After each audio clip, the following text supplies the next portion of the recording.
Hi everyone, it's Jaden with Refusing to be Mediocre.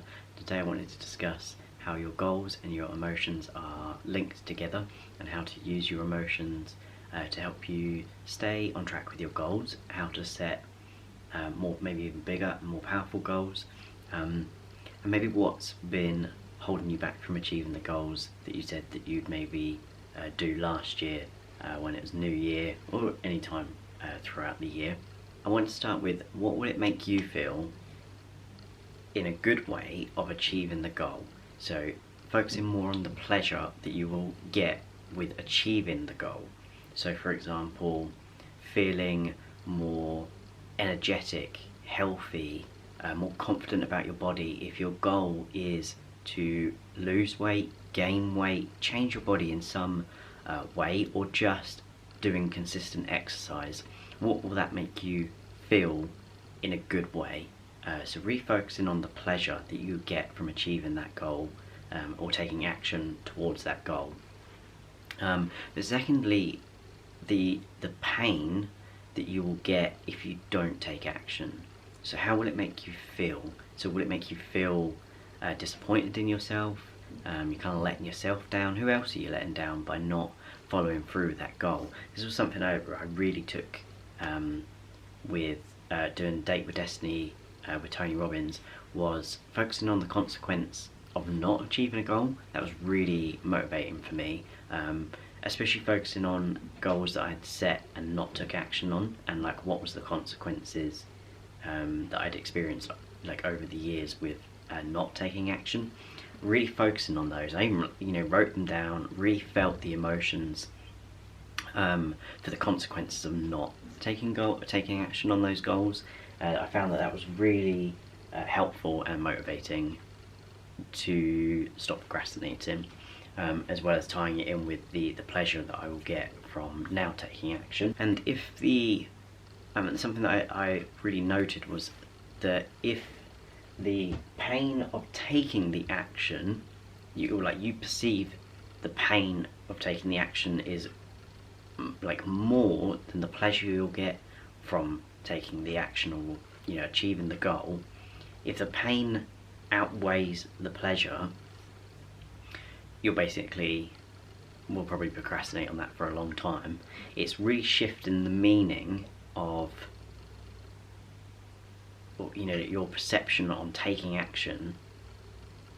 So rather than thinking, oh, I've got to stand in front of this camera, be a bit awkward, put myself out there, if you're really focusing on the pain of that rather than the pleasure that you'll get, as in achieving a goal that you've set, helping other people, meeting new people, if you focus more on the pain side of it, you're not going to achieve the goal, because our brain is wired to prevent us from feeling pain. That's what it's there for. The fear is a safety mechanism. So shift your perception on it. Basically, the point I'm trying to get to is that focus on the pleasure you'll get and make that list 10, 20 times more longer than, and the motion there stronger than the pain that you're going to have to go through in order to achieve that. Make working out enjoyable. Focus on the feelings you'll get, the pleasure and the endorphins and the high that you get from it, rather than the, well, people might look at me, pain.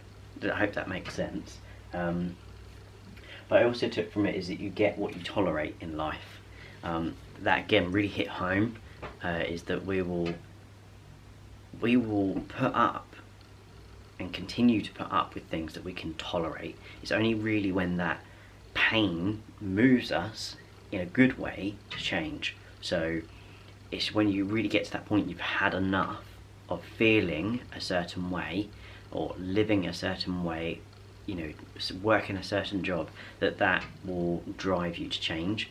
If it's just semi getting on your nerves, or just slightly uncomfortable, or a slight bit of pain, you will just keep tolerating it. And humans have an unbelievable amount of tolerance for things. That's why so many of us stay in relationships that are you know, not necessarily toxic, because I think that will probably cause you a lot more pain, but relationships that just aren't really serving you, you'll tolerate that for years. Some people literally do it their entire lives. So be careful with what you're tolerating in life. Maybe that's an exercise you could do, is to write down some things that you're just tolerating, and really focus on the consequence if you continue to tolerate those, and then write down some pleasures that you'll get in changing those. I hope that makes sense. And action diminishes fear. So if you've got a fear of doing something, just taking action straight away, or as soon as you possibly can, will start to diminish that fear, and then the momentum comes of you taking action. It will just get easier and easier to do something that's you would consider scary, or cause, you know, any sort of anxiety to yourself. So if you just keep taking the action, the fear gets smaller and smaller, and really action is the cure of all. I've definitely learned that taking action, I just kind of overcome and kind of think, why was I even scared of doing that in the first place? And decisions shape your destiny. So the decisions you make on the goals that you set, the food you eat, the people you hang out with, literally every decision that you make every day, all day, day in, day out, is shaping your destiny. And the little decisions you think don't have an impact, they really do. So that the people you follow on social media, the stuff you watch on TV, the magazines you read, the books you read, the courses you do, they are all a decision that you've made, and that will shape your destiny. And it's becoming aware of the decisions you kind of make without consciously thinking of them, shall we say. There's a lot of decisions we just do out of habit. So I really recommend having a look at those, reviewing those. Are they still serving you? Is there any decisions that you make, you know, sort of like unconsciously in a way, that you could change and consciously make a new decision that will shape a better destiny for you, the one that you more ideally want. And really tie emotion. This is something I learned, because I don't think I overly did before, is really tying emotion to your goals. So, you know, good and bad emotions. So really feeling the pain of not achieving something, but also focusing on the pleasures and celebrating your wins. Really feeling your goals. When you write them down, if they don't bring up some sort of emotion for you, they're probably not quite right, and maybe tweak them a little bit. And I'll do a proper video on setting specific goals, and goals that you're going to follow through on, and how to keep following through on them. But I'll do that, I'll cover that in another video.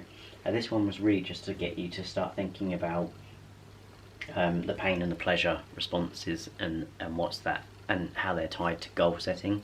And I was so unaware of this, completely unaware, especially unaware of if we're focused on the pain of taking an action more than the pleasure we'll get, and how that leads to procrastination. So this was just a quick video. I hope you enjoyed it. I hope that it benefits you, and it gives you an exercise to take away and do. I really recommend sitting with a notepad and a pen and asking yourself some of these questions that I have here, that I wrote myself, to work out what was causing me to procrastinate in my own life. So thank you for watching, and I'll see you in the next video.